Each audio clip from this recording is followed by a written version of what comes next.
Hello, my name is Creed Martin. I'm a student here at Missouri Baptist and a junior, and I also play baseball here at Missouri Baptist. And I'm with... My name is Jeff Hamlet. I'm an adjunct instructor here at Missouri Baptist in the health and wellness courses. Former high school assistant principal, junior high assistant principal. I coached high school basketball and baseball. I also coached high school golf. So I've had a number of coaching positions. I was in education for 30 years and retired, and now here I am at Missouri Baptist teaching adjunct classes in health and wellness. Yes, well, thank you for being the interviewee in this for me. But as my topic, failing mental health has been an epidemic all around the world. There are masses that go unchecked, athletes a part of this, as they are expected to be very tough and resilient. In your experience as a coach, what are some signs that an athlete may be struggling mentally? And as a coach, identify when a good time would be to intervene or maybe even step back from coaching. In your experience. Mental health's a tough component with athletes, especially because there's so many things that are put on their plates. But a lot of times I would see when an athlete would become more reserved, kind of stepping away from their social norms. And you just kind of, and you know your people too. You know your athletes, and you know who they are and what they've been and what they have done. So when you see changes in personalities and whatever, then you kind of look at those things. So, but to me, it's when they kind of step back, step away, and so you know that they're dealing with something. So then you kind of you love on them a little bit, and you kind of put your arm around them, and say, hey man, I know. I can see things are different. What's going on? Tell me. I'm not going to ask you if you need me to help you or whatever, but I know things aren't the way they were. So what can we do to kind of help that situation? Yeah, and you don't seem like this, coach, but is there ever a time where you've even witnessed another coach almost being the one to induce this anxiety or even just a negative impact on their mental health? Sure, absolutely. I mean, coaches are tough, especially when I coached a long time ago, 30 years ago. A guy that I think of, Bobby Knight, coached at Indiana. He was a dictator. He was the enforcer, whatever. And so I think a lot of younger coaches then had that mentality of yellers and screamers, and that's not the way all athletes are going to react to. Now it's more of hey, I do care about you. Hey, those kinds of things. It's not, you can't coach that same way. Maybe that maybe people used to do. So yeah, absolutely, I've seen that. I'd even have parents, and I will tell you, I had some parents to me that would say, at times where, hey, my son's feeling really stressed because of things that you're saying or doing, and you don't even realize it sometimes but you're coaching, and you're coaching the way you feel like you need to coach. And so you do kind of take a step back, and you do reevaluate some things that you're doing and take those things. And it's a case by case, person by person situation as well. 100%. It's just almost sometimes it can be really trial and error too with coaching, and see how the players almost react to what type of coaching you're giving. Right. Awesome, that's a great answer. What are some of your thoughts on the increasing visibility of mental health nowadays?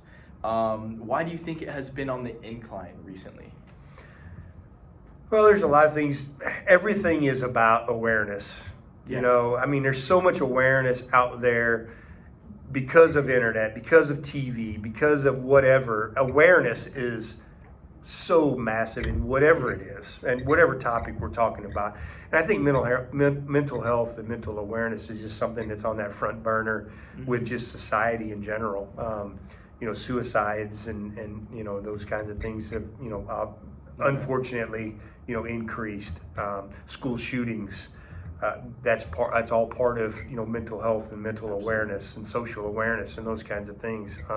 So I just think because of the awareness and because of the rise in just the concerns and those kinds of things, people take those kinds of things into factors.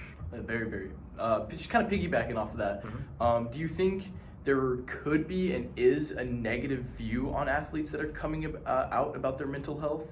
And maybe even not like not very negative, but do you think there could be a bad time that they could come I know out what you're with it? saying. I think you mentioned that at the very beginning, where athletes are kind of put on that pedestal a little bit about being tough, Yeah. about being, and so anytime you have some sort of a weakness as an athlete, people may see that as a detriment. Yeah. They may see that as you being weak, or but I don't know anymore that it's such a thing. It's such a big deal because of the awareness of things, because of the issues that are at the forefront with mental health, and just how important it is and how stressful things can be. I don't know that it's as big of an issue, but yeah, I definitely think that especially peers may look at Creed Martin for being weak because you've asked for help. Yeah. You know what I mean? And anytime we ask for help in whatever situation it is, you can sometimes be perceived as being weak or not tough, like you said at the beginning, and having to have that persona. 100%. So then, as an example, there's a professional tennis player named Naomi Osaka. Mm-hmm. She became really prominent recently with her struggle with anxiety and depression, to the point that she withdrew from the French Open, being the favorite to win it all. She said a lot of it came from pressure and expectations. But as a professional athlete of that caliber, do you think someone like this just needs to toughen up or get help, maybe a little combination of both? Or because it's maybe some people would say she signed up for it in a sense.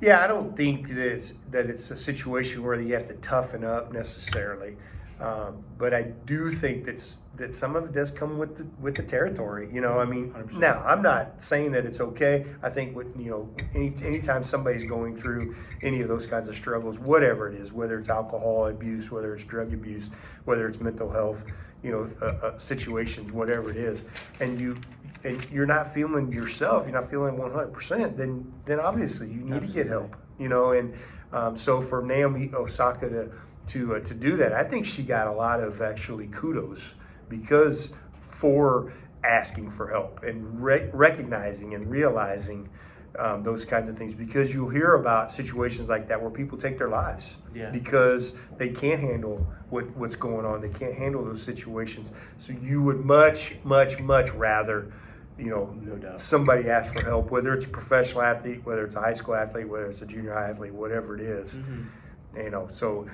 no, I don't, not necessarily you don't need to toughen up necessarily. Obviously, some of it does. With social media the way it is now, and in the internet and all those kinds of things, people are saying all kinds of nasty stuff about you. It's bad. And so you signed up for it, but you still don't deserve it. Yes, You still don't. Nobody deserves anything for anything like that. Yes, 100%. Just last few questions here. What role do you believe coaches and teammates should play in supporting the mental health of athletes? And how can, for instance, you create a safe and supporting environment for your players? Yeah, I think that all comes with being a coach. You're more than a coach. You're, 100%. I tell my kids all the time, I say, look, I'm not your dad. I get that. I'm not your dad. But guess what? Yeah. I'm your dad. You know what I mean? Yeah, for 100%. for this time that we're together, we're gonna be together a long time. You're gonna be mad at your dad. There's gonna be times that you don't like your dad very much. I'm the same way. There's gonna be times you don't like me, but guess what? Your dad loves you, and your dad will do anything for you. And as a coach, I'm gonna be that too. Yeah. I'm gonna care about you. I'm gonna love you. I'm gonna, 100% of the time. I'm not giving up on you, whatever it takes. So you have to develop that. You have to establish that relationship, and to be able to have that kind of camaraderie with your players, to the extent where you're still the coach. Yeah. You still have to be tough on them. That's that tough love type of situation. But they have to know that they can trust you and that they will want to come to you in those types of situations. And then they have a safe place. And then the players, again, we're family. Yeah. We're together. Again, we're brothers. You're not going to always like your brother. You're not always going to be happy 100% with your brother, whatever. But guess what? We love each other. We're going to be together, and that's that kind of environment that needs to be developed. And Big family. and if you can do those things, then it's a support group as well, and you have that. No doubt. And I would always have too, we had a circle of trust, and I know it's easier said than done, but sometimes we go to that circle, and whatever happens in this circle stays in this circle. Yes, absolutely. You know what I mean? And that's easier said than done. Sometimes you really have to know your people in order to have something like that. That's 100% correct. Just to close things up, would you have a message with like any young athlete that feels the pressure and expectations and even the fear of acknowledging their own mental health to like express it, that they would feel like weak? Yeah. So I mean, this hits home for me because I had a nephew that committed suicide back in 2019, and so it's a very real situation for me because he was an athlete. He was but he just had things that you just don't know. Yeah. You don't know what's going on. We used to have a sign that hung outside one of our classrooms. Be kind to everyone. You have no idea what they're going through. Yes. And that's you don't have any idea what anybody's going through, what anybody's dealing with. So my message to athletes, to anyone, to any young person is, don't be afraid, to ask. Yeah. And the other thing is too, you're not in this alone. Like the things that you're feeling and the things that you are that you're doing, those things are real. Those things are natural. Yes. Now, some of them may be on a bigger scale. There may be more rocks in your bucket, bigger rocks in your bucket, I like to call them. Mm-hmm. But everybody has them. Yeah. Everybody has their things that they're struggling with, that they're going through, and but not everybody's going to show it in the same way. And if you can find somebody to talk to, find somebody to trust in, that's going to go a long way in your development. No doubt. Yeah. Well, thank you so much. Absolutely, really Creed. I appreciate you. Yeah, we'll take care. Right. Thank you.